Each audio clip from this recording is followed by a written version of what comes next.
Hey guys, so this video is going to be a little bit longer than usual, and before anyone starts asking, yes, I am going to be sponsored by Thunder Gaming. Some of you might wonder if this conflicts with my FaZe Clan sponsorship. No, it does not. Oh shit. Keep going. Oh fuck! She's yoinking it. Alright, I'm gonna do the rest out here. Will you wait? Yeah, drink your water.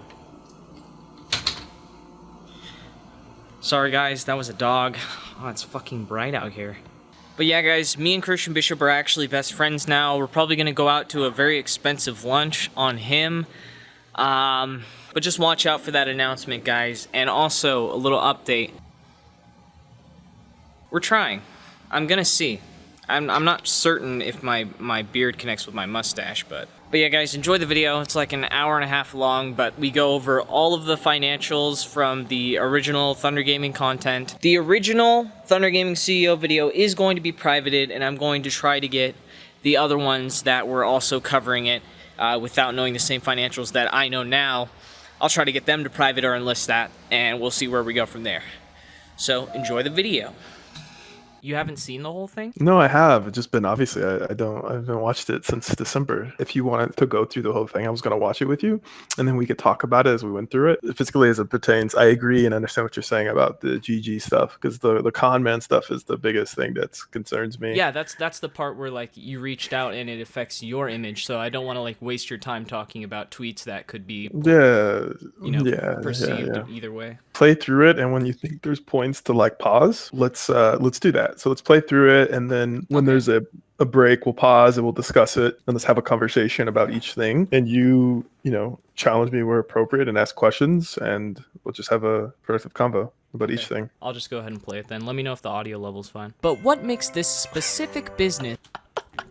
I'm sorry, but... There was so many things of you working out, and I usually don't make videos without visuals of me, so I just feel like filled random spaces with you working out. Yeah, it's pretty funny, dude. That stuff is funny. I never would have thought that this content would have been used for something like this. So interesting. That's what we're gonna find out today. Hold on, how do you not compliment me on any of that stuff, though? Come on. No, you had a good physique. Like, we saw the Bachelorette and, like, the end scene where you were, like, getting in a Speedo into the bathtub with that one chick. Wait, do you want me to pull that up? You're supposed to be objective, and you're supposed to call things out like you see it and be fair. I'm so sorry. People would have said I was detracting from the point of the video. Fuck. I know what you're fucking talking about. I need to see it. And I really just want to relax. Like, I just want to have a good time. Oh my god, he's really gonna get naked in front of her. I think Oh my god. You cannot tell me. You are not gonna tell me that right there, that stoic mountain of a man, is not Doomfist. Okay? We're gonna make that clear right now. That is fucking Doomfist. Wait, are we watching this whole thing? Yeah. Oh god, we could go to 10. No, let's go to 10. Go to 10. Yeah, go to 10. Go to 10. Yeah, I'll take you up on it. Go to 10. My god. I don't want to potentially get fucking sued. Good timing. The foresight on that. I don't know shit about the stock market, so I spent the past 5 days reading up and learning just for you guys. And I have a whole timeline of the CEO, Christian Bishop, and his previous company, GG Media Network. So let's go ahead and break this down. Here's an article from 2015. Some people, well, I think it was like one person in the comments said that this was a bot-generated article. Does this look like something like, do bots just make articles about penny stocks and shit so they can inflate the market or whatever? I don't know if bots do that, but people do, right? So like if you're an investor, right, and you bought, sorry, that's my son. If you're an investor who bought in at a penny stock super low, you're motivated to drive attention to it. Yeah. Right. So that's what you see. So you see people that are interested in getting other people excited about something that they have a interest in and a financial upside. But this isn't written by us. Like you can actually clearly see in the bullet, it says the stock is promoted by elite penny stock group. Yeah. So it's a group of penny stock investors that are promoting this. These guys had it right on the ball, okay? So remember this prediction as we go forward. They estimated that the intrinsic value is somewhere near $0 of the company, and that is likely a scam. You said that it was pretty much like a shell. It had like no money when you got the vehicle, right? Yeah, so I think an important exercise is, let's pull it up. Let's pull up the annual reports. Let's pull up the actual filings. So what was the date that I got announced the CEO? What was that, 2007? For AMLH? Yeah, Christian Bishop AMLH. So this is the first report. Okay, so there's important sections that you got to see in here that I think is important context. This is actually a little bit later, man, but I think it reports on the past. All right, page 5 gives the history of the company, all these paragraphs of what happened, what the company used to be. And then if you look at the bottom of page 5, and this is what's very, very brutal about being in a position to run a publicly traded company that's an existing shell that has history. Do you see how as part of the share exchange agreement entered on May 6th, Yeah. that convertible note, a convertible promissory note, is the company providing a debt certificate essentially to that group of $76,000 that can be converted to stock down the road at a later period of time. So it's paid off in the future by potential shareholders, is what you're saying? Potentially. So the company has two options. When you have a convertible note and you have debt, you're pretty much saying is, hey, either you give us a loan for 100K, we're going to give you a convertible note that can be converted at discount to market based on a percentage. Say it's 20, 30, 40%, whatever it is. Or the company can pay back that debt. Things like this happened before me. So there was like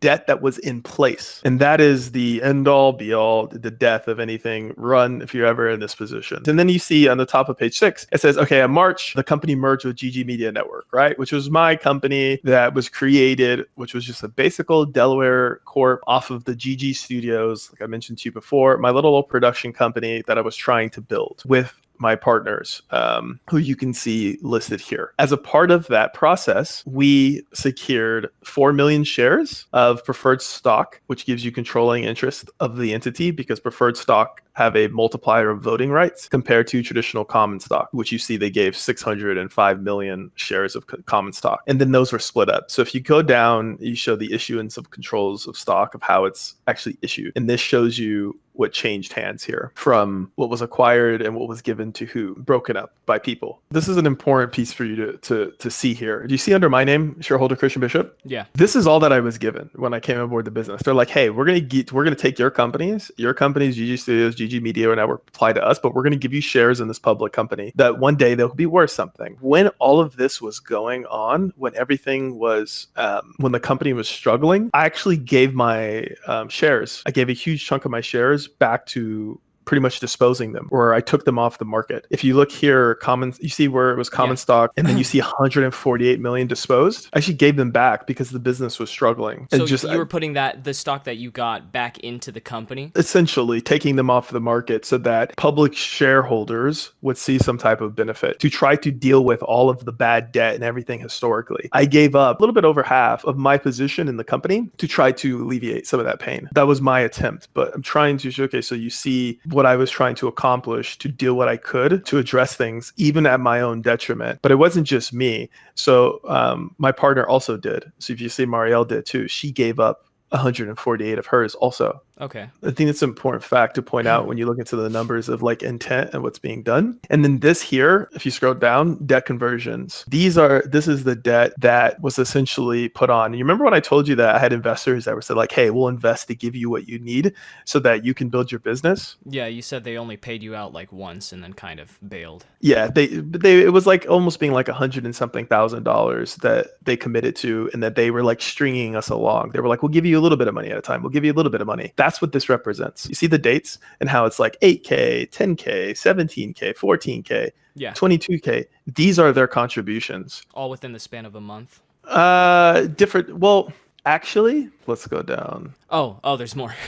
I'm trying to think if this was their conversion. This was them converting the debt. Remember I told you about people having convertible note positions? These were the conversions. They created this is when they created the debt. This is when the debt was converted into shares. And this is when it's being disclosed. Shares issued, amount of debt. Oh, okay, that makes sense. So what they did is there was a settlement agreement from the court. You see Circuit Court in Manatee County, Florida. Due to the debt that was on the books of this company, before I got it, they were able to convert their debt into shares. And then they were issued shares. that they were able to sell into the market, which comes at massive dilution and negative pressure on the stock price. That all started in August, or there's earlier accounts for that? Well, this is the conversion, the active conversion, not up here. Like, remember when I pointed out to you, like when things like this happened, when they were getting it in 2016, when the debt and stuff was being secured by different groups. In August is when they finally started working with it to create the shares. Exactly. This is when they started cashing in their debt and they said, hey, now we want the company to pay off its debt that's owed to us from back in the day. We're going to call it in now and convert. Okay. Sorry, I have to ask a lot of questions because I'm not very well versed on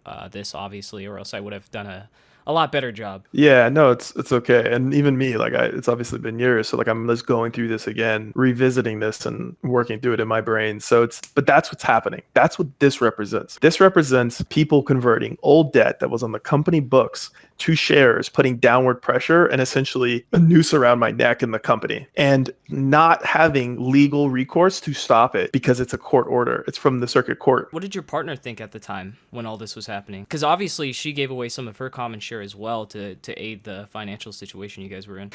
When you're in the middle of it, you don't know when it's going to end, and you're trying to negotiate with the people that own the notes. You're trying to actually get them and your investors to say, look, let's pay off these debts. This is crippling the business. Why are we letting them convert $20,000 for this amount of shares? Let's pay it off. The shares are like a weight on your shoulders because you need to have someone actually buy them for them to be valuable, or for them to actually mean anything to you? Well, not necessarily, because they own the shares. It's like, say you owned shares of Tesla right now, you could go sell those on the market. Yeah. You actually no one can stop you. I couldn't stop them from selling their shares on the market. So then when there's other people, investors, other people who bought shares in the company, AMLH, and then you have all these guys, these debt collectors now selling their shares on, it's driving the stock price down because they're offloading shares to liquidate their position. Say Tesla has like 1 million free trading shares on the market right now, and you had 500,000 shares, and you were like Elon Musk's partner. And then all of a sudden you sold 500,000 shares today, what would happen to the Tesla stock price? I've been trying to research this. This is the argument about volume, right? When it comes to shares in a market. Volume plays a part because every share sold has to be bought. Just because you want to sell your share doesn't mean you can sell it unless there's someone there to buy it. So it's an ask and it's a bid process, that when you have shares, you put it up on the market, on the exchange, and you're like, I want to sell my share for $5 a share. And then it pops up, somebody puts a bid in and says, I'll buy a share for $5 a share. That is liquidity and that is volume. How many people do that a day? So then you'll say there was 300 million shares sold and bought, and that goes hand to hand. It goes your hands, my hands, your hands, my hands, back and forth. That is volume. That is liquidity. So when you look at a stock's volume a day, that's how many shares exchanged hands. There's no money earned from shares of a stock unless somebody is willing to buy it. So you're saying they can dump all of those, and like not all of them will even be bought. They can just dump the shares back into the market. If the volume and liquidity is there, they wouldn't be bought. Like you can only sell so much every day, right? Because there has to be people to. So if you got aggressive, right? If you're a stock person and you had a bunch of shares and you were like, I want to sell out of my position today, you would crush the stock price, because what you would do is you would say, okay, fine. You don't have to pay $1. You could pay 75 cents. And then people buy. And you're like, all right, listen, 50 cents, 25 cents. You're killing the stock price because now those shares are on the market, now it's making sense. Yeah, I understand. It's like trading in an MMO. If you're selling stuff and you just want it gone, you're like, okay, guys, fine, 5% off, 10% off, 15% off. Yeah, you're gonna undercut the auction house in it, versus being like, no, I'm gonna price it, a little higher, or I'm gonna buy out the other items that are cheaper, right? In your MMO, like you're undercutting the price, and when you do that, the next person that puts his item up may undercut you. So what happens to the value of that item over time? Yeah, it just keeps going lower. Okay. It keeps going lower. So it's, traditional economics of supply and demand. Is there anything else on this sheet that's very important to look at? Let's look. Do you want to address this specific portion with the accumulated deficit? Because I do reference it in the video. With Where's that? Accumulated deficit and shareholder equity on page 17. Yeah, those two are on page 17. And then going concern is on page 21. But that I don't think that's really that relevant. Okay, let's take a look. So this part I go over because I was showing how much deficit the company had over stockholder equity. This is the shares being dumped on the market. This isn't a cash value. These are shares value. Okay. And that's because, see, if you see issuance of stock and then you see preferred shares and then you see common stock, you see the second column. Mm-hmm. Yeah, these are shares that are being dumped on the market. And it's coming at the losses to the company due to the amount of shares that are being dumped. Okay, so that's actually showing that the company is at a loss. Well, a loss of stock value because of the mass dumping of shares. Okay. Yeah, so it's not the financial bank account perspective. It's purely the volume and the amount of lost value in the stock due to the rapid selling of the stock.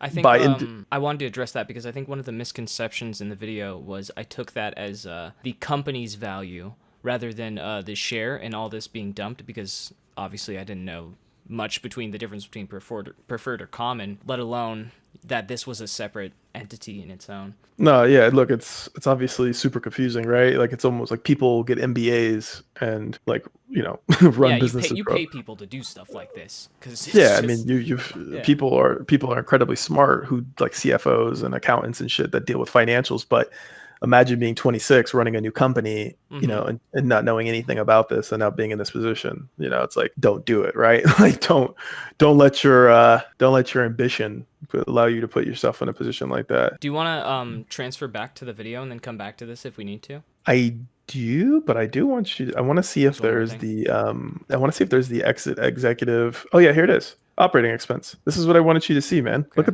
Look at the salaries. That's in total or like for each person? This is total. 12,000 for all the officers that were listed at the top? This is for everybody, yes. And I can tell you right now, I never took a paycheck. I never got $1. This is for everybody that's potentially an officer in the company. And there were other officers. It wasn't just them. We had a CFO. We had other people involved in the company that were being paid. People at the top, none of us got paid. So a year into the business, there was nothing. There was no money. You see 2016 on the right, 2017 on the left. Okay. There literally didn't take a single dollar. But back when company first came aboard, there was $12,000 paid to the CFOs and the people that were trying to figure it out. But that was it. And then there was no money a year later, the same month, being taken for salaries. Okay, I will agree with you on that.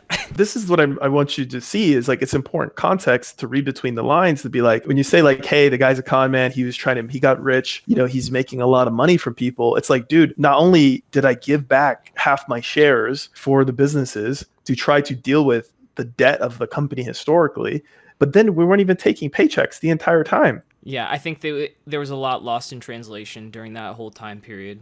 I'm gonna be honest. I think most of it fell on the approach on both ends. One, me being incredibly pissed off, and two, the lack of communication with me. I was talking to people through like other people, like Omni or Sky Williams, because Williams was also trying to get me to talk to Roderick. Yeah, look, it's not. Again, this is incredibly complicated. It's, you people, again, go to school for a long time to work through this stuff every day. So you work through it. But I think it's important to clear it up now, right? Is from a reporting perspective and trying to be transparent. And when you talk about like transparency with investors and like what's communicated, this is all very clear. It's all right? in the reports. Yeah, it's in the reports which are publicized online. Like there is no hiding this stuff. When you say, "Hey, Christian, you're optimistic," you go on there and you smile and you talk about the work you're doing. I'm like, yeah, I do. But then these reports also had to get filed that are like, yeah, when it comes to the numbers of the business, it's here, it's clear, like what's happening. So it's not like I was ever interested in pulling a Fugazi. I was trying to survive and doing everything I could in my power to try to make the best of the scenario until eventually I'm like, I can't deal with a weight on my neck to try to build this anymore.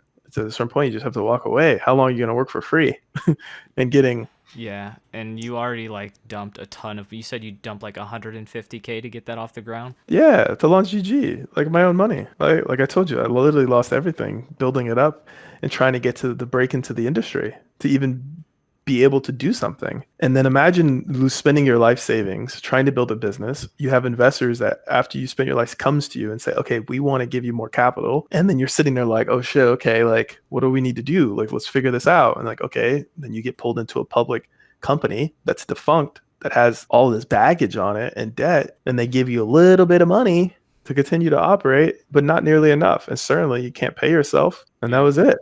And then everything goes to like lawyers and trying to clear it up. You know, the lawyers make money in this scenario, not me. As far as the disclosures and you just kind of, you know, ghosting some of the people that are just harassing you over social media. And that's where I come in, and I slip through the cracks and I find you in this stressful scenario. I just take the breadcrumbs without actually having a perspective of the full financials, and then it just all spirals out of control there. Well, when you see like tasteless like tweets from me and stuff like that, you start to put together in your mind a judgment of my character. It's a confirmation bias from me after I already like are building up a persona of you, because I obviously haven't talked to you besides like at Hyrule Saga, which was a good experience. It wasn't bad.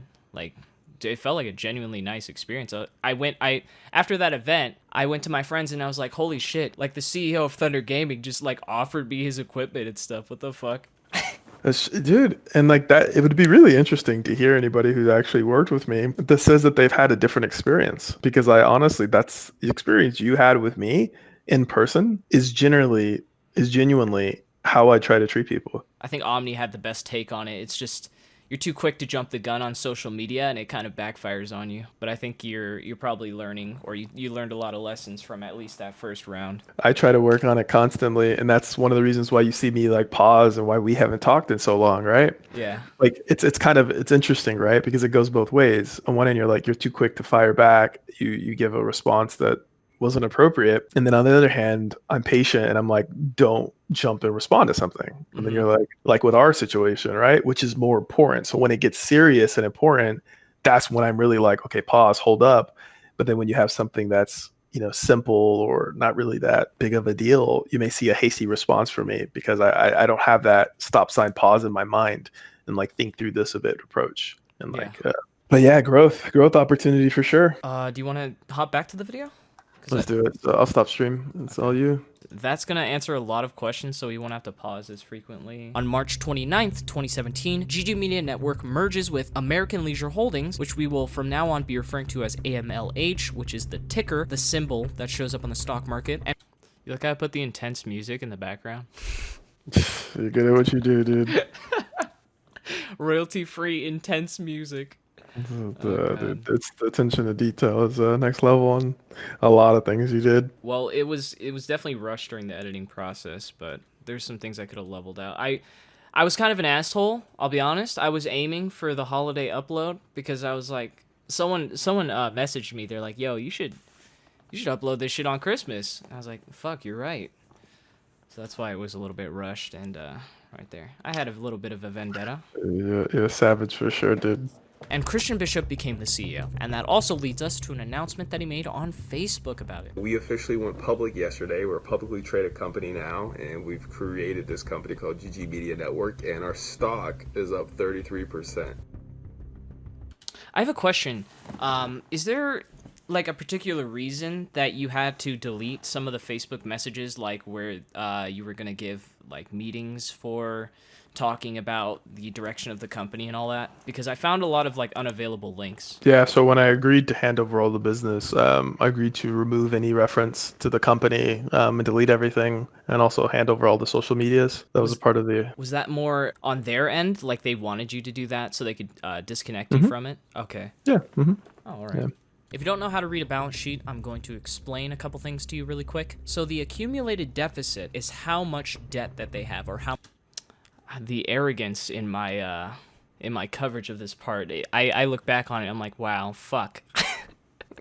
You call it a balance sheet too. It's like yeah, cringe.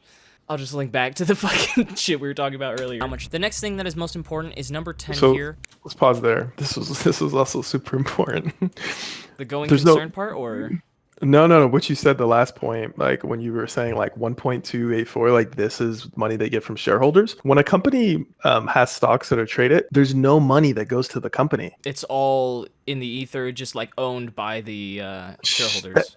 That's money for the shareholders. There's no money that ever comes to a company in that scenario. That the money doesn't ever once come to the business. I believe you brought that up in your interview with Omni as well. That was when it's still in roast mode. Yeah, but it's an important fact. You know what I mean? Like, Yeah, okay, go ahead. it's the shareholders' money.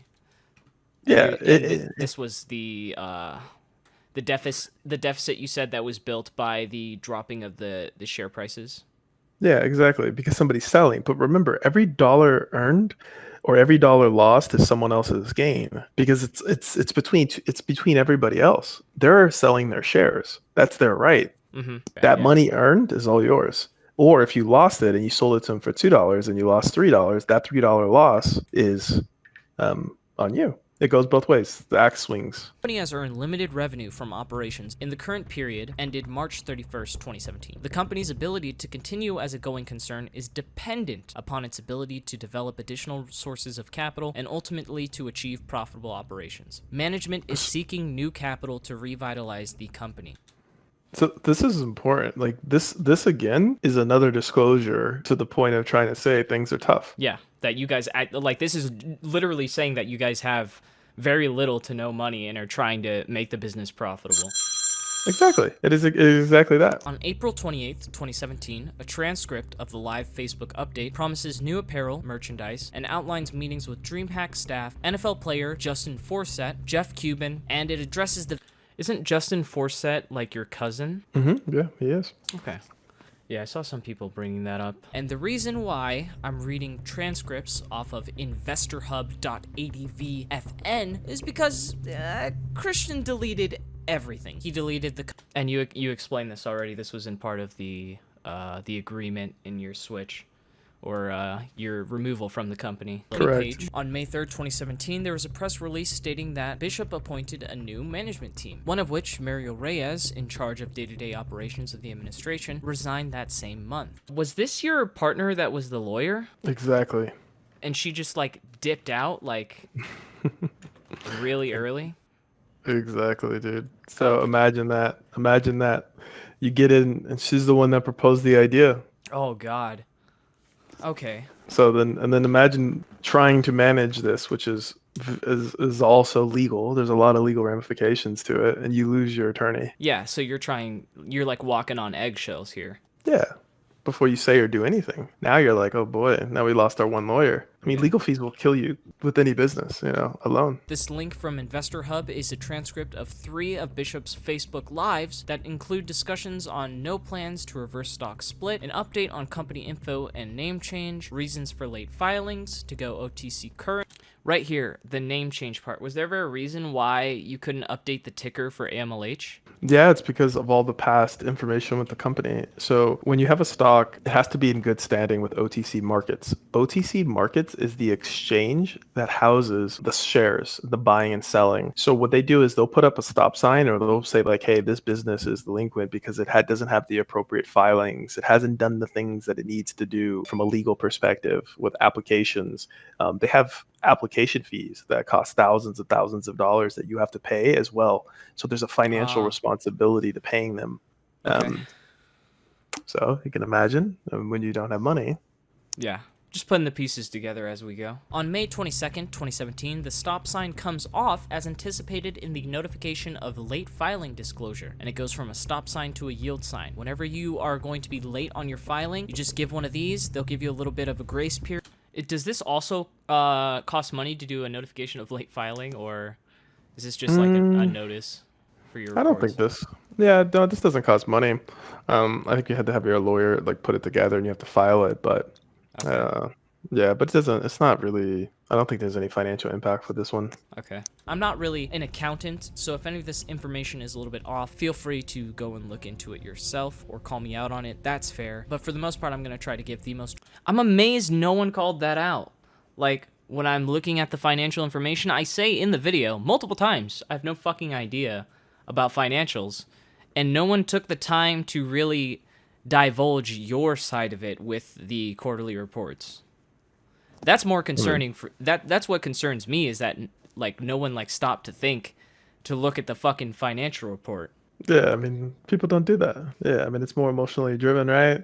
Yeah. And they already had their mind. You already did such a good job at the beginning of the video. People already had their mind made up. The beginning was definitely to just show how like there could be some motive behind there, but I wasn't trying to like attribute it myself. I was trying to build all the information together and then make the final analysis that this and this and this is why I think this. But, you know, would have been nice for someone else to call me out on it. Not. Who do you think would have been capable of doing that? Even that's a big ask, right? Like asking someone from the space and scene to like go through financial reporting. Yeah, I don't think. Well, people hate. I mean, there's people hate me so much, but they don't even try to debunk what I'm saying. You know? Well, you already know most people aren't going to do that kind of work, right? Like, Yeah. You know that.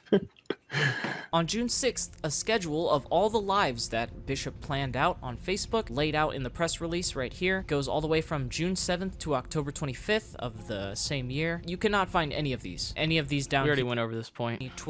Yeah. The trailer for Forecast, Bishop's flagship show that he created, finally drops. Kukli just signed with Vexed Gaming. World Championships will be held at the NY Center in Orlando. I'm here Redacted. with Zero. That is the only thing you will be able to find.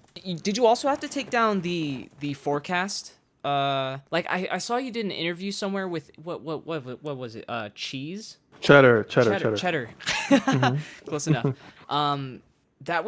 That tweet was gone. Did you have to take down anything related to that? Were you doing interviews and talking about, you know, this new show? Because your name was attached with AMLH, I believe, with that as well. Yeah, I think I specifically was GG Media, but any reference to it. But didn't Cheddar originally post it? Yeah, Cheddar posted it, and I saw that it was taken down. By Cheddar?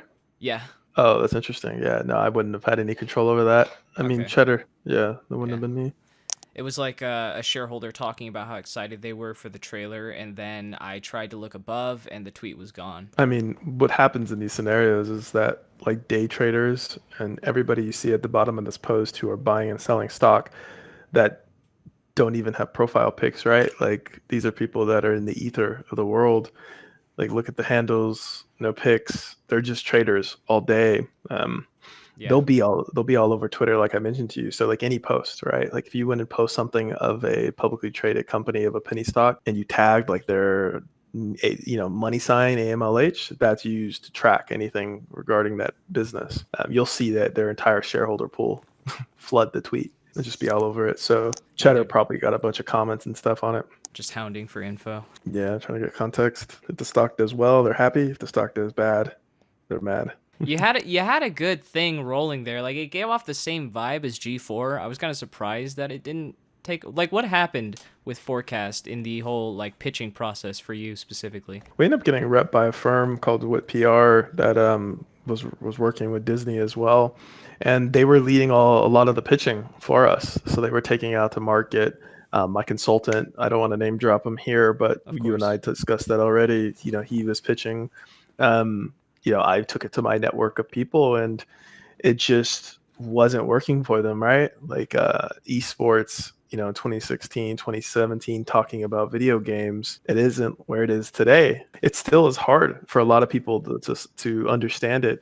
But think about the people who control the spending and budget at these networks. It's not their demographic, right? They don't get it. Much like your relationship with Roderick and trying to bridge the gap with the grassroots community. I'm always working hard to do what I can. And here he is talking about it on Cheddar, which is a news website. So we're breaking it down 4 different sections where we talk about things, the weekly spotlight, what's going on that week. It's popular in esports and gaming. And we have 4 casters, prominent casters, where we bring popular gaming celebrities onto the show to discuss a major hot topic, and people who give us different opinions and standpoints. That's all you'll be able to find of that. Fucking good luck. Good luck if you want to find anything else that has to do with that. Look at this right here. One of the shareholders responding to Cheddar and the Bungalow, which is what he was on. The tweet's been deleted. It's gone from the official source. The tweet is gone. On top of not being able to find a ton of stuff because it's just gone. AMLH? It's not even random. What happened with this AMLH Twitter account? This was so weird. I mean, they control it now. Someone got access of this. Do you see these tweets right here? Someone got access of the account and had no idea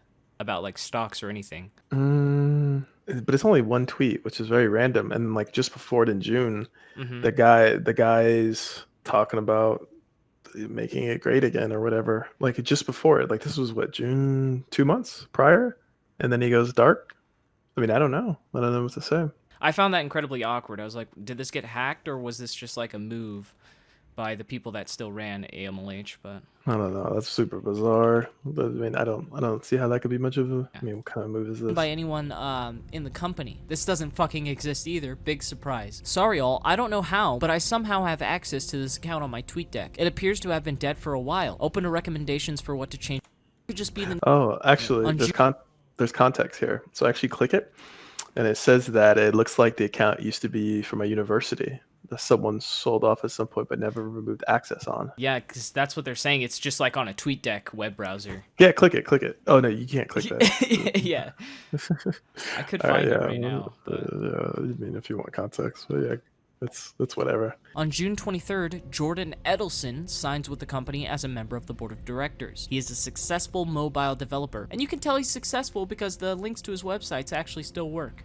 Whoa, imagine that. Immediately after Edelson joins the group, they are able to start developing apps. GG Media with the forecast logo on this app on the Apple Store. Guess what? You're not gonna be able to find that on the App Store. Your GG Media app, what was actually on that? Because I wasn't able to find anything besides those few screenshots I threw up in the video. Basic content and a forum. So there was like I'm pretty sure there was some video content. Like the YouTube interviews that you did? Yeah, there was some video. No, not just the YouTube videos, but like, the promo spots and some of the other stuff we went around and shot. Yeah. It wasn't as fleshed out, but ultimately the goal was trying to lay down infrastructure, right? For places to put together a community and an audience. On August 16th, Bishop files for another late filing for his quarterly report that was anticipated to be filed on August 21st, 2017. Do you guys want to guess when it was actually filed? If you guessed never, then you were correct, because the last published disclosure was on August 16th, when he filed the notice of late filing. There's no Is there any input that you have on that? Like with the notification of late filing and then there wasn't a filing afterwards? Yeah, I wasn't in a very exciting position to cooperate with those toxic debtors to make it easy on them to do more damage than they already did, to put it simple put. So if you actually filed that, it would have just caused you more grief, pretty much? Yeah. Me or who? Who do you think it would have? So if you could put the pieces together there, and obviously there's only so much I want to say about this, but I explained to you what happened, right? Mm-hmm. And due to the fact that the stop sign being up there, you now understand what happens with the brokers, and that it becomes more difficult to put massive amounts of shares on the market, right? Yeah. So by me not cooperating, it made it difficult for that to happen, thus minimizing the bleed. Are we talking in terms of the convertible notes? It's a good example, yeah. Okay. Yeah, because that's what I remember being a huge problem and being like listed out in the original quarterly report that we were looking at. Exactly. And if I'm going to go and I'm going to put out reports and everything like that, like I want to make sure that I have all the information and all of the facts. And the further along that I go, I'm like, there's so much history to this business. I don't have access to all the records and everying that I need. And like, you lost your partner that probably helped you put together this stuff, right? Yeah, she handled all that stuff. Like I'm not going to go do that. I'm not going to go throw something out there that people are going to rely on. When it comes to an integrity position, you're like, no, I'm not going to just put anything out. It's not going to happen. I remember when you used to be transparent, always updating us and letting us know you're working hard. What happened? This guy's my favorite. He really is a little wannabe bitch. I'll get out to LA soon enough. Hey, fuckface. Are you gonna do your job or just pleasure yourself in mom's basement with your headset on? There were some really, really bad ones in your replies. You're toxic.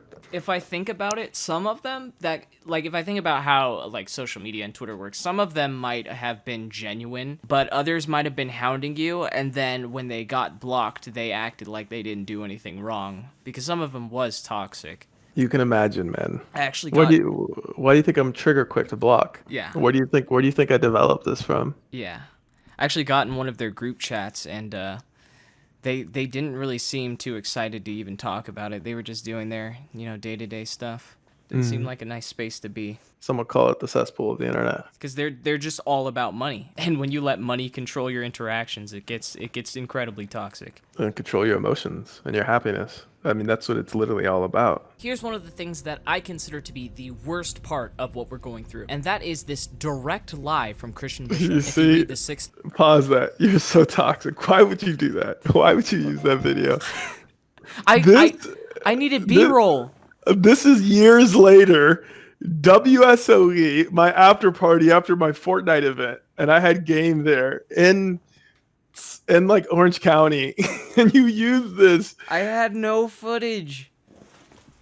I'm not used to making, like, this is not the kind of content I make, so if there's, like I even used Sky Williams sitting there getting makeup done, because I just didn't have fucking footage to use. Okay, go on. This wasn't, like, so I could connect it to you and this rapper or whatever. It was just, like, to fill space. Like, I even showed you working out, and, like, your birds at your desk. Like, I just wanted in-betweens. Just part of what we're going through. And that is this direct lie from Christian Bishop. If you read the 6th paragraph in this article that he wrote for his LinkedIn, he says, "We created Forecast, the first weekly highlight, news, and commentary show focused on esports and the world of gaming. I can't help but brag about this show. It's redefining how news and information about esports and gaming are covered and shared. As our promo materials put, we are providing the tools and resources for gamers, fans, and enthusiasts to connect and interact with the games they love and the content that feeds their passion. I know it's PR, but it's also true. It's also true? You want to know when this was released? This was released on January 26th, 2018. Forecast's last known action was on August 20th, 2017, and it was a retweet of Christian Bishop saying, "On the contrary, we had a great meeting with our entertainment firm on Friday. Things are going great." That was August 20th, 2017. 5 months ago in was there any other posts or anything being made besides just the Twitter account that I might have missed that dated closer to the LinkedIn article that you made? Or was that more in a reference to the trailers and pitching that you guys were doing for the show? Good question. I don't know. I mean, I wouldn't be surprised if there was something, right? Like, yeah. Because yeah, obviously I'm not behind the scenes with you there, so I just go off what I can see. Yeah, I'm not 100% sure. I'd assume that there had to have been something, right? Mm-hmm. That's 4 months after this post with the reference in the LinkedIn article, so I'm wondering if I missed like a post that you had to take down because it was in connection with GG Media Network or anything like that, because that would definitely explain the lack of a paper trail. I mean, I'm not 100% sure. Like, I don't have like the content like calendar plan or exact receipts. But it wouldn't surprise me, right? Like, especially when you're in the thick of it, communicating now after having to delete stuff. I think you're seeing what's left, right? Or like traces of things. Yeah, so you're seeing skeletons, not everything, which is tough too. Like, which is tough about it because that in itself is condemning. But you know, I think what's when I like hear that and I read that, you know, what's really sad about all of it was. The thing that I really learned, and I mentioned this to you on our call the other day, was the value of operating from more of a humble position and being in stealth. Like, for me to go out and me to publicize and say those kind of words about like the show and like how it's redefining and changing, it's so arrogant for me to have done that. It's probably for sure has costed me friends in esports in the space, like people that have been working for 10, 15 years.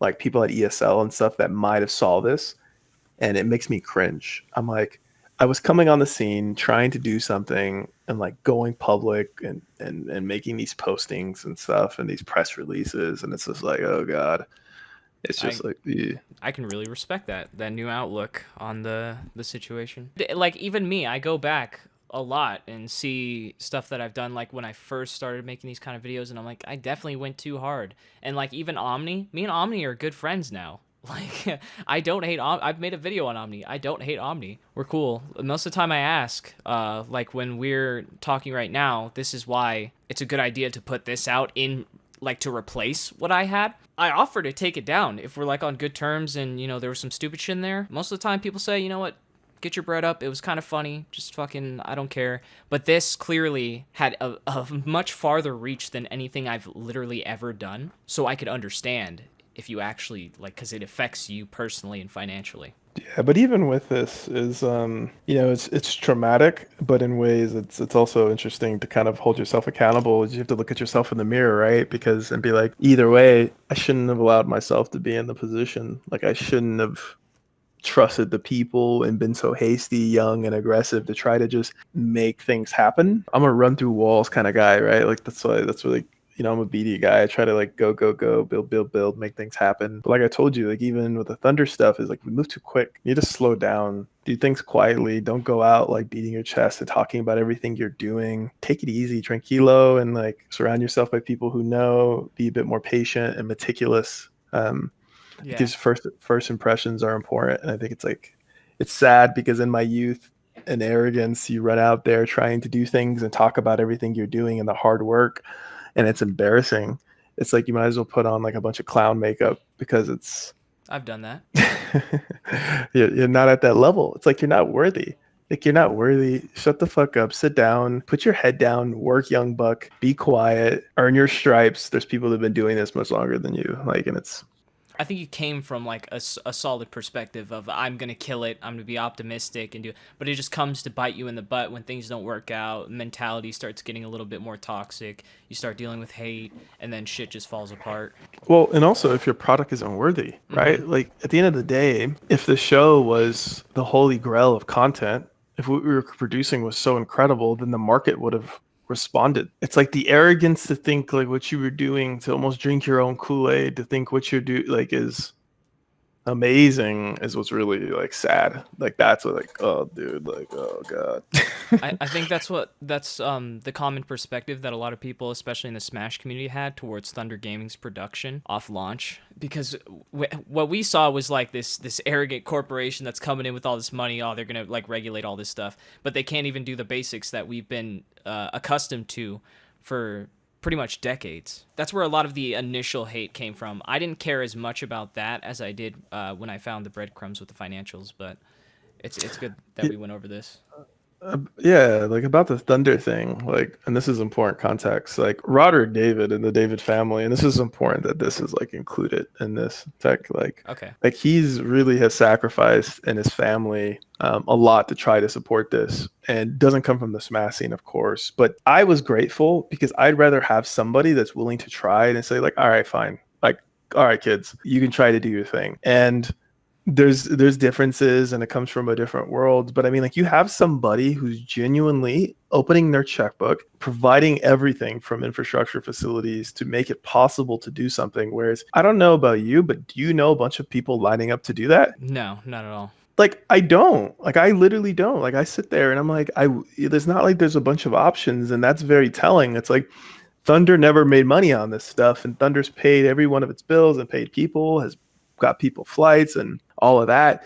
From a high level, the intentions were good, but what you just referenced is the breakdown when it comes down all the way from the top all the way down to the camera operator and the person pushing the buttons in the truck who got hired to do a job for $500 that day and didn't know Smash because they were sitting in the truck. And it was just like that oversight, but it wasn't like an intentional, slight against the community. Mm-hmm. It was a part of not having the infrastructure from a team perspective of people working there who've been doing Smash events for years. And like, we're like, yeah, I'm an OBS producer. Like I know OBS. I manage this from my desktop computer, and we have our webcams and we're running streams off of that. And we've been doing it, and they know it because they were doing weeklies week after week where we didn't have those people. Yeah. So Thunder went and brought traditional TV people that are like, wait, what? Who's this person? Who's this? They don't know. So like, you had to go through those growing pains of not having the staff trained up. And that is the unfortunate reality of being like, wow, it wasn't smart. It wasn't smart enough. You should have taken it easy. And like what we did originally was relying on people like 2GG, and James over there is a superstar. He's like a super cool guy. And he runs it with his wife. You know them, right? Are you talking about Champ? No, James and Demi, Champ's partners. They all work together. I don't know if I know them specifically or if I know them by like their gamer tag. if they have one. Oh yeah, but they handle the production for 2GG, mainly James. Like he handles the stream and stuff, and they're great. And like I think we talked about that. It's like should have found a way to continue working with great people like that know exactly what they're doing. And I think obviously with the foresight, you see how valuable that would have been and how important that is. You know, your guys' production definitely leveled up, and I enjoyed the time at Hyrule Saga. It was one of the huge selling points for you guys, the VIP room, where you're trying to make them feel like really comfortable and give them that top tier experience with Thunder. Because I see you guys pitch the VIP a lot as well. Well, I think we're trying to create, a better experience, I think, for everybody, and like certainly for the players, right? Like I touched you about it before. Like I wanted the players to have an opportunity to make it a career and make more money playing in tournaments and being treated like professionals. Yeah. And being treated like stars that I think a lot of these people are. I think that they're great at what they do and they're stars in their own right, and they just don't have that infrastructure. And like at Thunder, they do productions and stuff every day with the biggest celebrities in the world that expect that behavior and treatment. Like they've become accustomed to VIP rooms and craft catering and like having things laid out for them and treated a certain way. Like some of the biggest artists, athletes, musicians in the world. And Thunder was trying to bring a little bit of that, but it should have been, focused on the basics, because that's really what this community really needed, because the community didn't need that. Like, it didn't need the VIP room. The energy put into that should have been put into the basics. I can respect that. I understand coming from the different space and wanting to give everyone like a higher level of participation and feeling appreciated. But yeah, like what you said, the basics is what everyone noticed, and it was glaring. So it seemed clearly, now looking back in hindsight, it wasn't, but it seemed like a money flex. A lot of people in hindsight also see you guys as like a huge influence, and that was part of the reason why they had such a big problem with my video. Nothing for 5 months, no updates, no nothing. This, of course, was to stay any rumors about the progress of the show and whether it was still going. Why would he need to continue reassuring his shareholders when he knows he doesn't have shit going for the show? Well, that's because he's lying and he wants them to keep buying shares. This is very obvious because he will never address anything wrong or any of his failures that would reflect poorly on the company. Yet on October 22nd, You know where, again, I got to bring it up, you know where that was addressed, right? Go ahead, go for it. Well, the reports. Yeah, okay, yeah. Sorry, I was trying to put my thoughts together. I That's know what you're okay. referencing. What's up with the business of esports? Was this like, was this you trying to do the same thing that you were doing with the forecast, but through Thunder Gaming Studio? No, not really, but like I believe it's just a show. It's just content. It's a show concept where it's like, can we talk about the business of esports and everything that goes on in our industry? Like, I'm interested in it. I love that. This was just an idea to try it. It wasn't forecast was a playoff G4 to be linear television ready. This was just like a YouTube concept to like just pump out some content.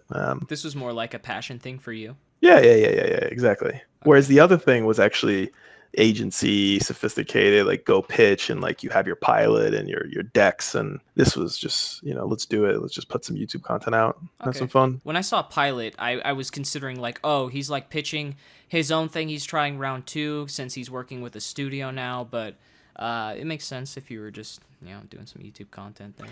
I wouldn't give myself that much credit when I'm the guy that's on the camera, It's like, it's not really what I do. I wouldn't be the right guy for that kind of project.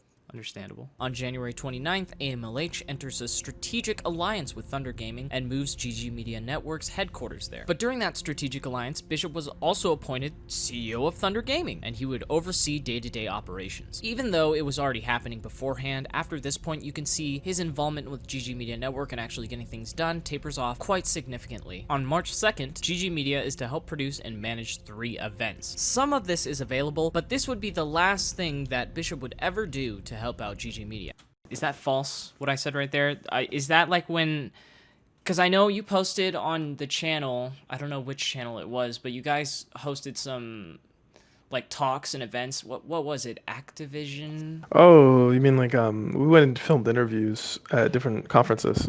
Yeah. Yeah. So like we went and did stuff. So I was trying. So this was, at a certain point where it was continuing to not work, right? Where everything has really hit the fan with GG. And then I told you I had to transition. I was like, I have to go back to trying to drive revenue and do something different for my family. Yeah, like I lost all my savings. And that's when I did the deal with Thunder to build the arena. But I was like, can I still do something for GG in the meantime? Can I still bring GG some value potentially?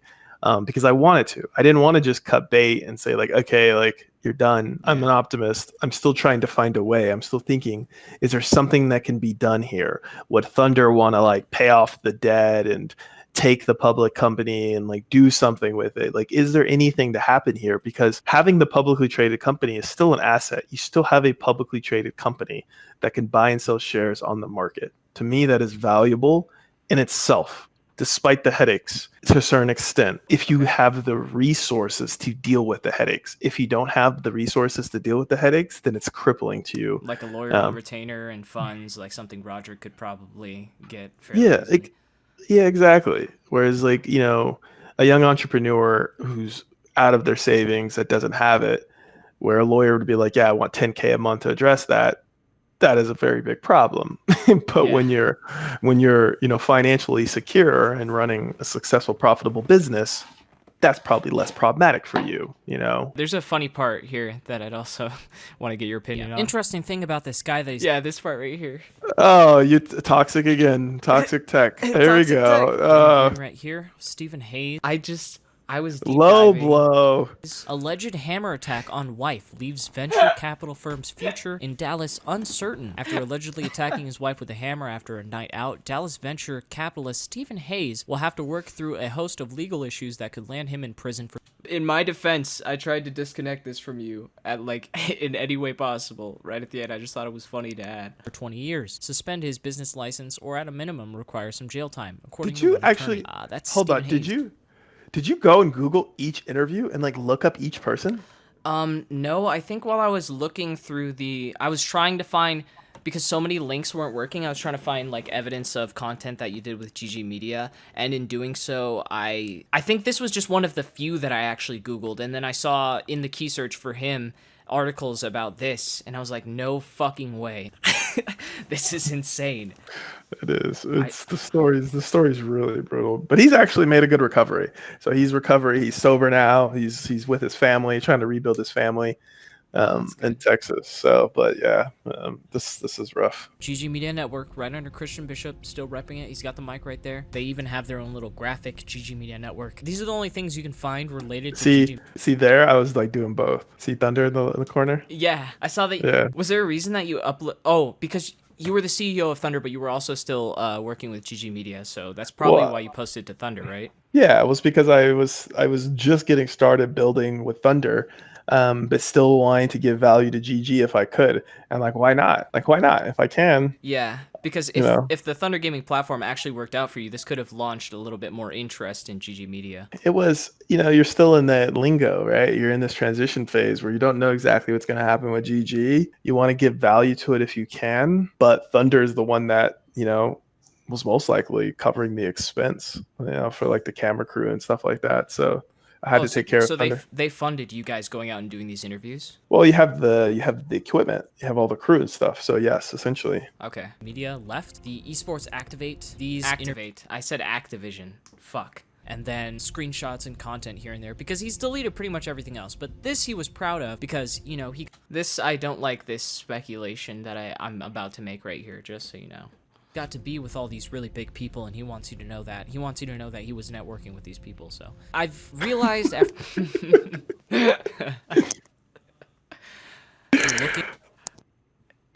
Yeah, hold on. We might as well finish the next part before you through all these tweets and what a CEO does. A CEO is essentially the most cancerous clout chaser there is, because you'll just take all these opportunities to try to be best friends with everyone, and then it ends up just making you look fake as fuck. I have to let you know, I really don't fucking like Keemstar. That's probably what made me... Is it because of the Etika stuff? Partly that, but also because I'm like largely influenced by iDubbbz and just saw how much of a piece of shit Keemstar was. Like, I get it from a content perspective, but sometimes he just like doesn't stop. If there's anybody that would understand, it should be you. What do you mean? You have the toxicity flowing through your veins. as well. Yeah, but I don't feel like it's as bad as Keemstar, if that's fair. I don't know. What's the bar? What is the tech bar? What is the tech moral bar? What are the lines that tech lives within that he's not willing to cross? This is interesting. Well, when I see Keemstar doing his, quote unquote journalism, I don't see a lot of references for some of it. And he doesn't like do a dive. He sees something that might be a juicy story and then he just fucking releases it in a video. And I feel like that's way more irresponsible than what I tried to do with your case. I was just ignorant in the entirety of my deep dive because I lacked some information and, personalized knowledge. But with Keemstar, he has a whole team that will go through that shit for him, and if they give him the green light, he's like, fuck it, let's upload it. That's how I feel. So you feel like there's a little bit of almost an irresponsible approach to his reporting, where you feel you take more of a responsible approach. And... I think I really try to be responsible with it, which is why, like, obviously I'm gonna take down the fucking Thunder Gaming video after going through the financials with you. And like, even with FaZe Rug, like, did I tell you this already with FaZe Rug? Yeah, you jumped online with him and you got some clarity to the facts. Yeah, I got some clarity, and then I felt bad, but then again, he's also a content creator, so when I asked him if he wanted me to take down the video, he's like, nah, dude, you put a lot of time into it, you did all that research, probably lost some brain cells off of it, so, get your bag. And it only had like 3K views, but we nipped it in the butt early, which was good. But yeah, I just feel like Keemstar doesn't have that same kind of mentality when it comes to covering things. Yeah, well, I haven't paid as much attention and studied Keem's work as often, but I can tell you when I met him in person, and it's crazy. It's crazy how much of us are just people, right? Like, you and I can have a completely civil conversation and talk like two people, and talk like friends and be on a phone call. And I did the same thing with Keem, like in person, and like drank tequila with him. Yeah. And it was fine. And then the internet, fucking A, man. And the then internet. hop online, yeah. That's partly why I didn't want to sit down and have lunch with you, because if it humanized you too quickly, I wouldn't be able to critique you. I would want to be too friendly with you, because not only did you just buy me lunch, but you also are initiating the good faith after 6 months. So I wanted to have like a very neutral ground where I wouldn't be affected by your charisma, because you are very charismatic. And feel like a fucking retard at the same time, because like, what if you come to the lunch with a folder filled with paperwork and disprove everything that I said? Like, right, like, what am I supposed to say? Like, damn. I can appreciate the moral perspective of tech, right? Like, you've got a certain moral compass and values that you like live by, so that's cool. I get it. And look, I mean, there's no pressure on yourself for me hitting you up out of the blue to be like, oh, let's go to lunch. We've never ever spoken. You're like, the fuck? Yeah, so there's no pressure. We'd never had a one-on-one interaction ever. Everything was like third person or like talking to someone else. So I'm like, the first thing I hear from him is lunch? The fuck? Well, the point is like, you have to understand. For me, man, I pride myself on being, on trying to be a man of character and an adult and being above board. And it's like, I'm not going to try to attack you. I'm not going to try to berate you. I don't want to go after you that way. It's like, I just wanted to be like, yo, let's sit down and just talk. Like, as two men, let's just sit down and talk it out and go over it. The damage has been done. There's like, you did what you wanted to do. And at this stage for me, I'm like, I still want to support the Smash scene. Thunder would love to continue to support the Smash scene. And we need to address and talk about this and make sure things are out there, and in the open. And that's the intent, right? So I think, we talked about it before. It was like, oh, we should have done this in the beginning, but do you really think we could have done this and actually had a productive convo think if like you guys, like before, having all the representatives for Thunder, like MVD and shit, try to talk on your guys' behalf, if someone like Roderick, like, I hadn't talked to him, but he's a businessman, reached out to me in good faith, I would have taken that. But instead, like, I have a fucking cease and desist posted to a Twitter account that I'm blocked. And you can imagine my headspace when I'm thinking, wow, these guys are trying to make me like fucking broke and like ruin my shit over this, instead of just addressing the points. And after that, it was just fucking like a no-go. Interesting. I hope we could be better. I hope that this thing's legitimate lessons to be learned from all of this, because, man, you think of how much has been the damage and how much has happened since then. Yeah, and what's gone down with the world, like, in retrospect of like what really matters, right? Like, what are we really mad about? Like, in a world in which people are losing their lives, committing suicide, the sexual harassment stuff, the movement with, cultural rights and civil rights, and yeah. like, and we're talking production value and like, you see what I mean? Like some of the stuff, it feels so trivial. Yeah, in retrospect, that's why I don't care as much. Like, it doesn't matter that much to me, but if I'm going to be taking down the video, I need something to replace it so my audience understands, because that's like that doubled my audience pretty much. Yeah. What happened with that? Yeah. No, take care of. That's what I said, man. You have a process. That's what I was like, no problem. Let's do it. Let's make sure we work through your process, because you built a community. People really, really do like you and support you. And we're gonna have to announce the Thunder rebuild. Are you ready to announce our first signing, our first content creator? Are you ready to update your profile? There's no way. I'm too toxic for that. Imagine. This video drops and then there's a fucking announcement. MVD would lose his shit. Oh, he's a captain. I don't know. Maybe we can get Jesse's over the line. MVD just made a tweet calling me a vile human being. I think we'd have to work our stuff through first. There'll have to be some progress. But imagine, like you're the first signing, rebuild. I think the community would lose their shit collectively. A picture of you with your hair all fucked up.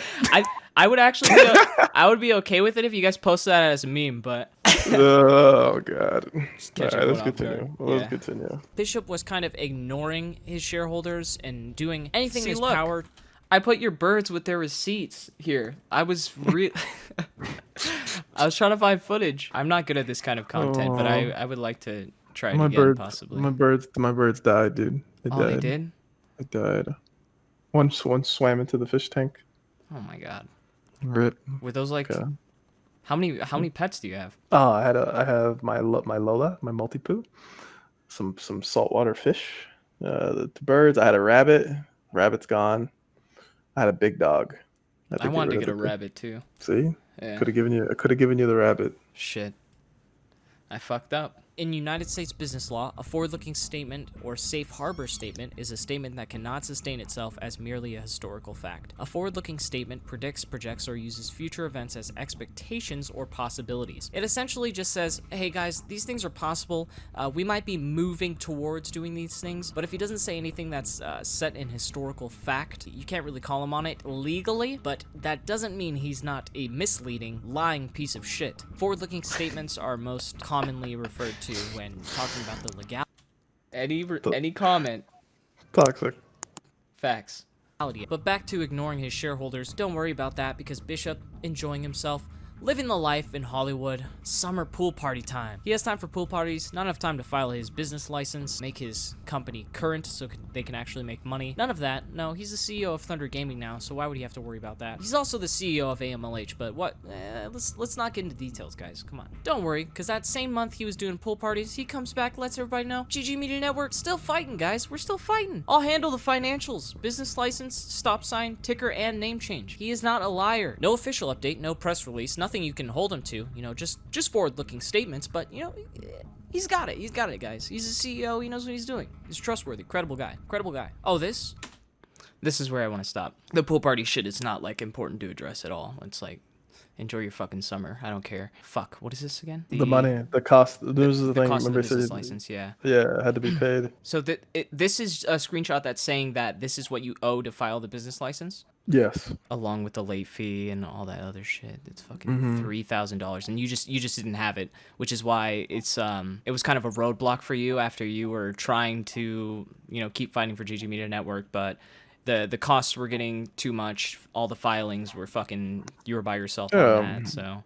Everything. And this is just the Secretary of State for Nevada. This isn't even the other fees for OTC markets. This is just Nevada. And they make you pay you have to file a business license for both the Secretary of State of Nevada and OTC markets? So you sign, this is your business license for the Secretary of State, and then you pay fees to OTC markets to continue to use their platform where your stock is traded. So you actually have to pay regularly. They make money from the fees of companies like that who pay. I'm going to look up OTC markets fee structure. Let's see how much they charge. Broker license is $12,500. 25K level 2. I mean, there's so many rates, but it's expensive, man. Thousands and thousands of dollars. On September 27th, shareholders take notice that Bishop no longer claims CEO status of GG Media Network in his bio, and nowhere in the congratulation article by ESP was this when you had to disassociate? when you took it out of your bio and it wasn't in your background info for when you got signed with ESP? This was less driven by that. It's driven more so by the fact that I want to leave that behind me and never talk about it again. This was all like, the not referencing it in my bios and stuff was, and talking about it is because I just literally don't want to talk about it because it was such a rough experience. It was like traumatic to go through that. And I was like, dude, I'm moving on. Like, I want to move on with my life, take my L's, get back you up. lost so much off of it. I lost everything. I lost my entire savings. Okay, that's fair. He scammed hundreds of people for all their money. Try searching AMLH. His company, GG Media, did absolutely nothing for 1 year. He was not able to produce one piece of content. I think that's an unfair analysis. You technically did produce multiple pieces of content, but it's not the content that they wanted to see, like the show getting picked up, I think is what these people were upset about, because that was the main thing that was driving a lot of their buys was forecast. Yeah, I mean, they did. Like, that's what we all were betting on.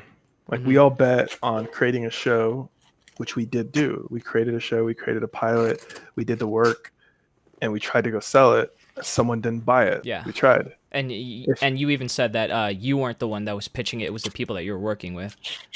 I mean, yeah, but it's my responsibility, though. It still was my responsibility. So I was trying. I was actively trying to do what I could in my network, but that wasn't my only job. My only job wasn't to pitch. So we brought in people to help us pitch. But it wasn't from a lack of trying. That's the thing that's weird. It's like people act like, oh, they didn't. Like, yeah, we did. We created the show. We created the pilot. We went out. And it just wasn't successful. Like, that's sometimes how it goes in life, right? You try things, it doesn't work. You do your best, and you get up and try again. We're almost done with this. We only have I think 6 minutes. He's actually known to block his shareholders. If you see how he was treating the Smash community, blocking people for criticism, he was blocking the people that funded him and gave him money and were concerned about the direction of the company. That's another thing that I'm referencing back from the beginning of it, but blocking people was also you said you picked it up from the the penny stock shareholders that are incredibly toxic, but that was one of those first impression things that rubbed people the wrong way. It's not even just them. Okay, it's important I'm clear about this. Okay. I am quick to block people, period. Okay, it was reinforced from that experience, but I am. And my approach generally has been, if I think you're toxic, or you're just being unreasonable with your approach, or you have a skewed perspective on something, I'm like, dude, just go live your life. Block, go live in your world. I'll go live in mine. Let bygones be bygones. That's how I think about it. Why do I need to let you continue to infiltrate my ecosystem and environment from posting on my posts if I post something, or tagging, or quote tweeting me, or subtweeting me? I'm just not going to engage. So it's that usually is my perspective and approach on it. I have a similar philosophy, but with me, I don't like to give them the validation of the block. I'll just mute them. So I don't see their shit as often, but they can still talk shit about me, but I'm not going to see it because most people block me and then unblock me just so they can quote retweet my stuff. But from a business and actually dealing and networking with people, you don't want all those people in your fucking replies getting on your shit when you're just doing business. Well, think about it. Think about I'm connected with other CEOs and executives in the space, and then I have random people trolling, pushing 16-year-olds in your comments, pushing their agenda narrative, versus me and whoever executive I'm talking to that has nothing to do with whatever it is. And you have somebody that's screaming about whatever thing they're triggered about. It's come on, why? What's the upside of giving you access to my platforms for me, other than I just don't know it? That's fair. All right, let's finish this bitch. We're almost done. So if you think that's something that's just, not characteristic of him, it is definitely something that he's willing to do. It's something that he has done. He doesn't like negative feedback, guys. He responds to one shareholder. Congrats on the new role, Christian. Are you still working with GG Media? Working through a few things for AMLH, trying to set it up for 2019. Little did they know, 2 months later, he would be stepping down as CEO. September 30th, Bishop tweets about working through opportunities. Apparently, a shareholder's lawyer contacted Bishop that same day, which is what... Is this true? Is this true, or is this some guy bullshitting on the forum post? There's nothing there, man. I mean, I haven't broken any laws or do anything wrong. Yeah, because there was a lot of people. I had to go through a fuck ton of posts to find anything worth of value, and some of these people just seemed like they were bullshitting, and there's a lot of liars on the posts as well. Yeah, and then imagine having those people tweet you, try to be in your DMs. Yeah. And, go after whatever they can. Imagine that same energy and that same sentiment. Like, you'd probably eventually close your DMs too. Yeah. Only response is yet again another forward-looking statement. An angry shareholder takes notice of its removal on October 25th. Jesus, I hope he gets his ass beat in the streets. What a coward and failure this loser turned out to be. Please do and get it on video. October 13th. Toxic. Toxic. Absolutely toxic. Bishop speaks at BitCon 2018 while still being presented as the CEO of GG Media Network. This is what confused me. I think the timeline for this was in September, this screenshot where you took it out of the bio. And then when you're here at BitCon 2018, Bishop speaks. It has that you're the CEO of GG Media Network next to it. Yeah, so I never was at BitCon. I wasn't there. Oh, you never attended? No. So like what a lot of these events do is they'll just pull like old bios and stuff like that. Oh, okay. The fuck? Of consistency and representation when compared to the announcement from ESP in September. November 1st, 2018, Christian Bishop steps down as CEO of AMLH, and he continues to mislead shareholders with his final quotes. And the press release was actually issued on December 17th, which left shareholders in the dark for well over a month. Bishop says this leadership transition is a necessary part of the evolution of the AMLH organization, and one that will benefit all shareholders. He gives the company over to Adrian P. McKenzie, and in case you guys don't know who Adrian P. McKenzie is, well, let's hear it from the shareholders. Adrian, the scum of the OTC, is now CEO at AMLH. What a piece of shit. Adrian McKenzie, scum of the OTC. Adrian McKenzie, scum of the OTC. Oh, but that was all edits that they made. Some people thought that I made those edits. I did not. And the thing about that is like I had to give the company the guy that knowed OTC markets on how to deal with this stuff. You know, like I wasn't equipped to deal with all of this. Right? Yeah. It's like I was just trying to work hard every day and actually build the business. And then you have shareholders and everybody that are like screaming. And what you realize is that being a CEO, being a publicly traded company, makes it very hard for you to be an operator, to do the actual job, the work to build value for a company. You have to be the company cheerleader and be the CEO. And it's very hard. It's very hard to be the one with like boots on the ground and actually do shit. Yeah. And I'm assuming at this point you just wanted to get it to anyone else that would just get it off your shoulders. I wanted to give to somebody that actually had plans to do right by people and try to rebuild it and deal with all the headaches.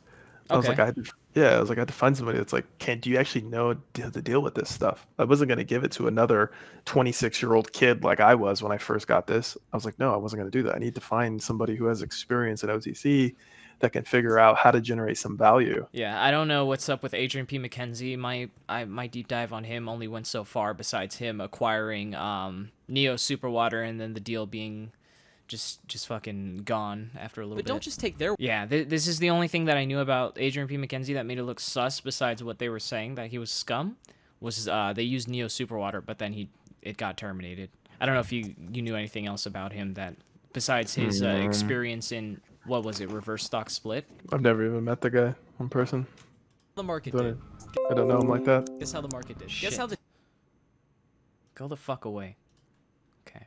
DNAX market did. You know what this chart indicates? Failure. This is not... No matter how you look at this, you don't really need to have to understand too much. This is not good. Let's look at AMLH. You know what that is? Not money, not growth. I'll tell you that. That is not growth. Currently, that's how much you can buy a share for, which is why some of these people have millions of shares. Here's more shareholders being upset, asking him to go live and explain what's going on, but Bishop's still, you know, just traveling, having the time of his life. He already stepped down. He doesn't need to talk to any of these anymore with their toxic negativity. And be assured that him stepping down didn't stop him from still promoting all of the amazing things that he was working on. Like the... That was Barack Obama.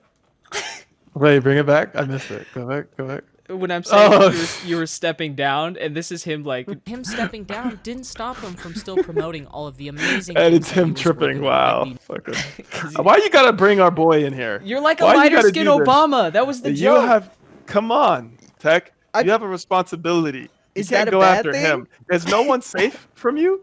Is there no one? Nobody's safe. Come on, Tech.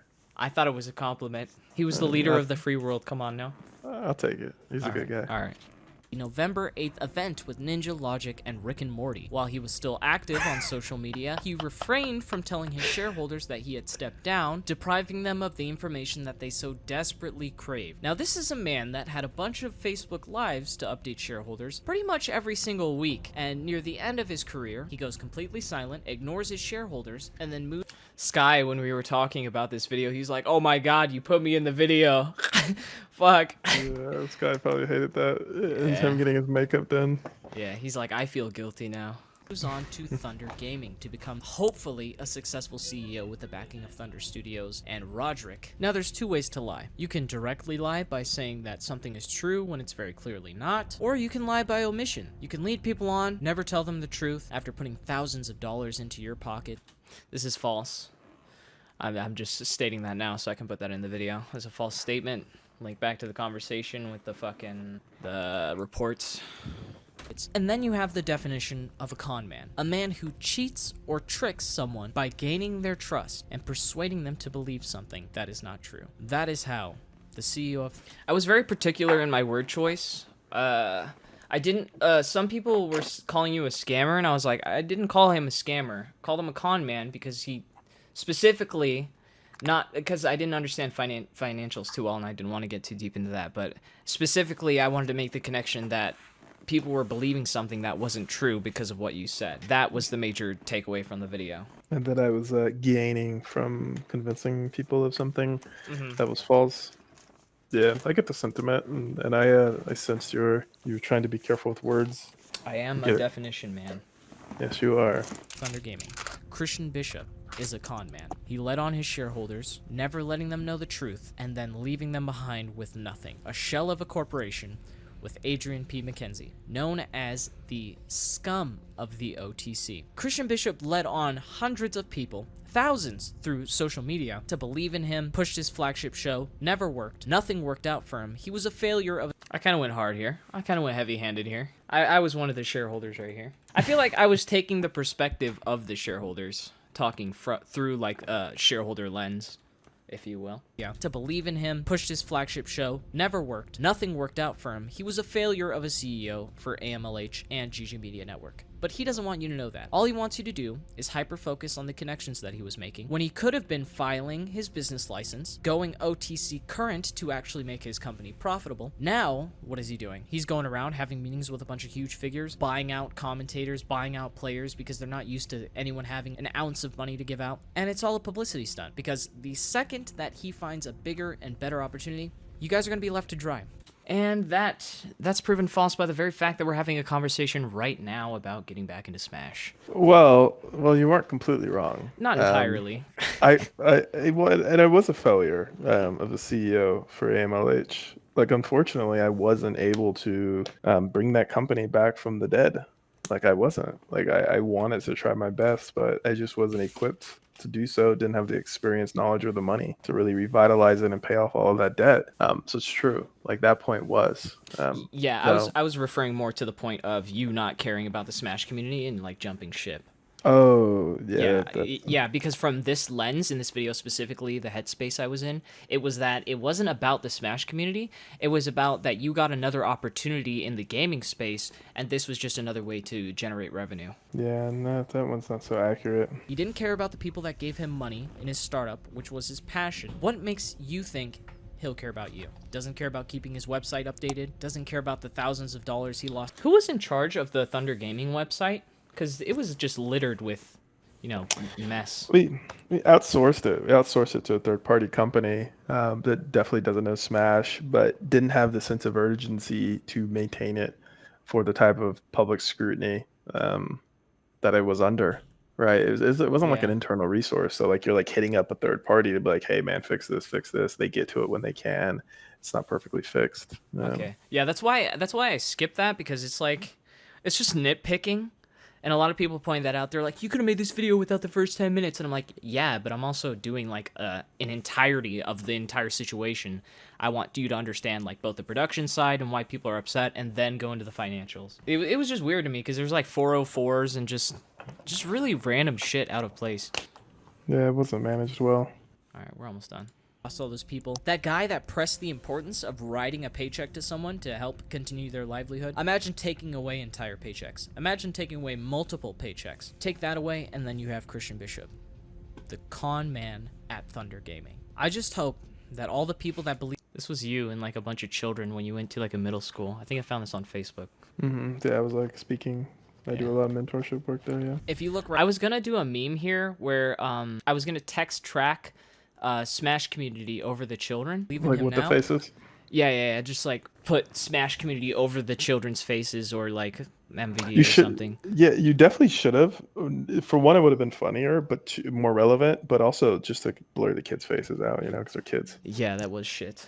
I'll blur it when I edit this. If you look right now, he's asking for all this help because he's incompetent. He doesn't know what he's doing. The Smash community is running his company for him. If we can survive decades without him or any big corporations, I don't think we really need him at all.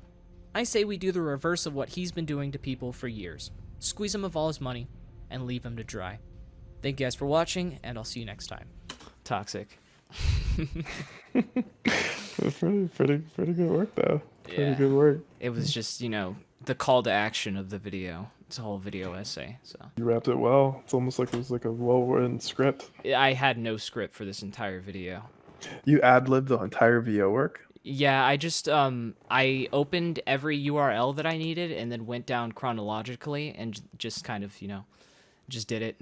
Because I didn't have to worry about battery life of my camera since it was all audio. You just deliver the lines, and if you don't like it, you just fucking do it again. But yeah, I can see how this was incredibly unfair to you. I just wanted to, before, like, telling you, oh, yeah, oh, you reached out to me? Yeah, I'll take down the video, to, like, actually go through point and see what was misinformation. So I personally can not only grow from it, but, understand in what ways you felt and are wronged by the video. Yeah, and I think that's the right way to do it, right? I think that would have been disingenuous of you, your brand, and your community to do it any other way.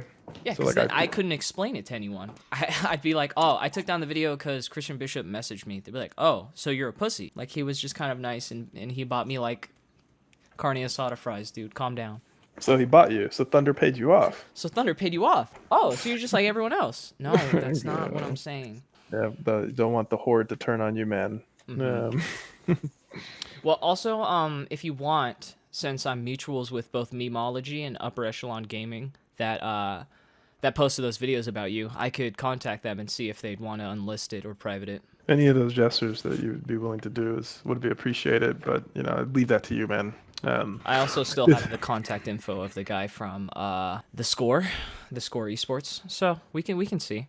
Be very, very kind of you. Like, regardless of how hard I go sometimes, I don't actually like ruining people's lives. I just like holding people accountable for shit, Not in the cancel culture way, but just like, don't be a fucking asshole. That's the true beauty of journalism, though, right? Like, that's a part of American culture and, like, the society is, like, journalists and responsible journalism, holding people accountable, people that are tyrants, that do bad shit, to take advantage of people, bigots, politics, corporations, businesses, people dumping dirty water supplies. Like, journalism, when used for good, is incredibly powerful.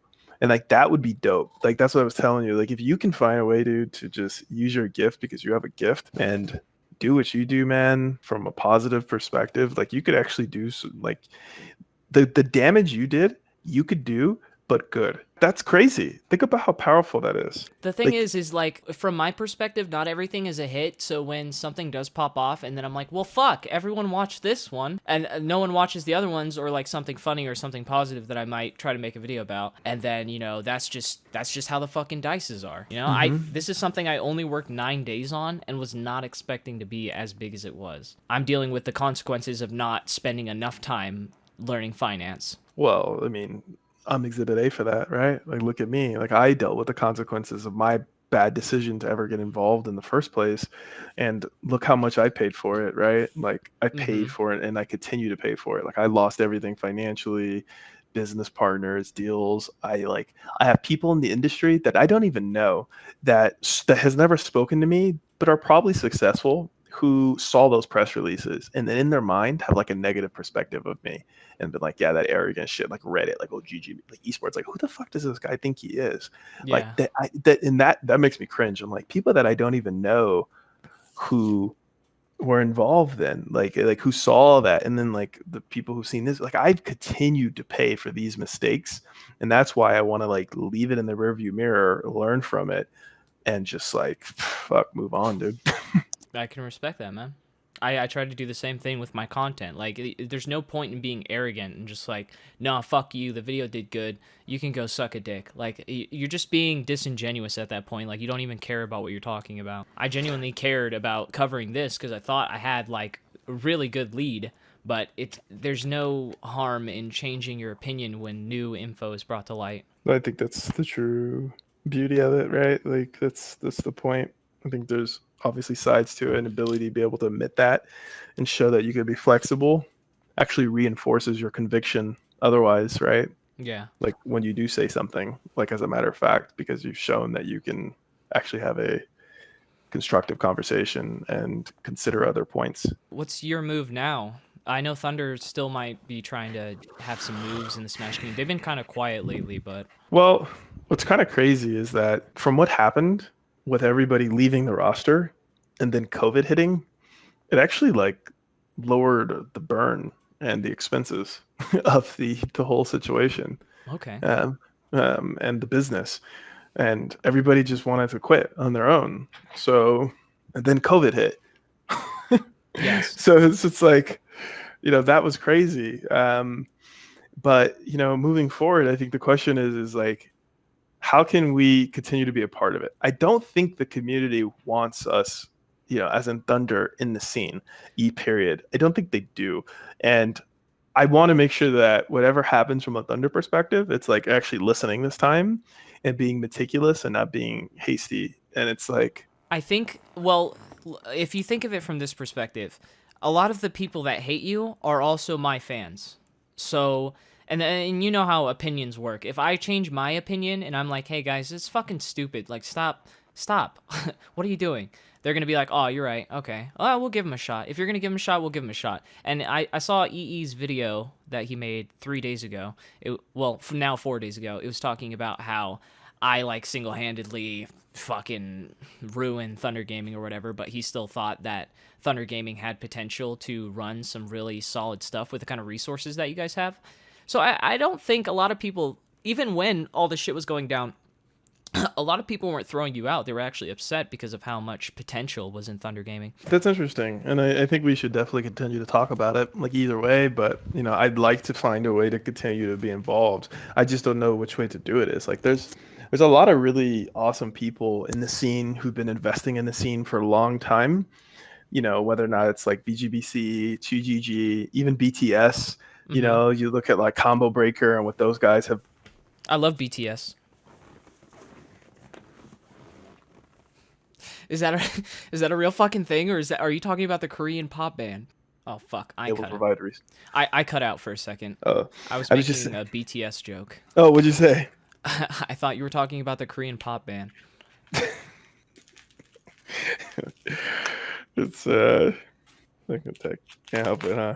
Yeah, I can't. It's just who I am. It's just in me. I'm Can't sick. control it. It's a sickness. Nah, I like to mix comedy with, No, the whole thing with these videos is no one wants to fucking watch it unless it's entertaining. But the spin that I took on this one was deep dive, fucking intense, documentary type shit. Stocks go burr. Well, you can do it. That's what's cool. You can do it. You can. Yeah, this was this was actually a test. But for see, me. the thing for you, it was good. I think it was really well done. Like I said, I think you're really talented, super good content creator, and like what you were able to do is a lot of work that a lot of people aren't willing to do. Never, like, I don't know how many people would do this much work to be this meticulous about something like this. People call me obsessed, but really, I just call it being responsible. Like, if I'm gonna fucking talk about something, I want to know every single thing about it. Like, why would I pitch my opinion about something that I'm not educated on? And I fell short this time, but that's a learning experience. Well, it was, it's. I wouldn't use the word obsessive. Like I said, I use the word passionate. I think you're fueled by passion, just like I am, in regards to like building businesses and trying to do things and network and try to create stuff. Like you have the same passion. You're just using your gifts for different purposes. Is there anything else that you wanted to like specifically address or add on that you'd want added in this little, like I'm gonna leave a lot of what we say in here. I'm not gonna cut you up and just fucking leave in what I think would sound good coming from you. It might even be like an hour long, just because I want to be fair and leave in a majority of the context of shit that's actually relevant, or maybe a joke here or there. Do your thing, however you see fit, whatever you want to do. Go for it. But no, I'm okay on my end, man. I appreciate it. Let me know if you want to take me up on that lunch. Oh yeah, we could probably go out to lunch at some point. but Let I me know know when you're ready. I know you're busy. No excuse. Standing invite for you. You just let me know, dude. Let me know. Have a good one. I'm gonna fucking play some games. Go Just like decompress after all this. Go get smacked in Valorant. Yeah. All right, dude. All I'll right. see you later. Have a good one, Bye-bye. man. Bye.